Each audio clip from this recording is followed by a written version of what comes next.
Hello guys, in this video we are going to talk about fixing your developer mode and it's missing on iPhone. So this happens for a couple of reasons. It's either you are not linked to your Apple ID account that has the developer mode on. Number two is you are in the latest version of iOS 18, meaning you won't really get that anymore, and I think it's already been gone for a while.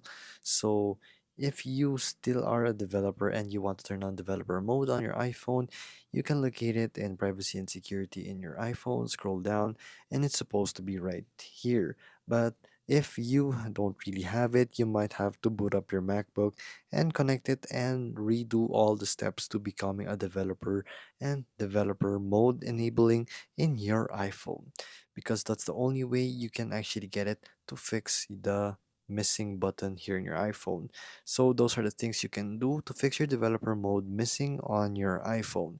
So I'm pretty sure it's already a obsolete feature having developer mode on your iPhone. Plus, not everybody really uses it for developing in their iPhone.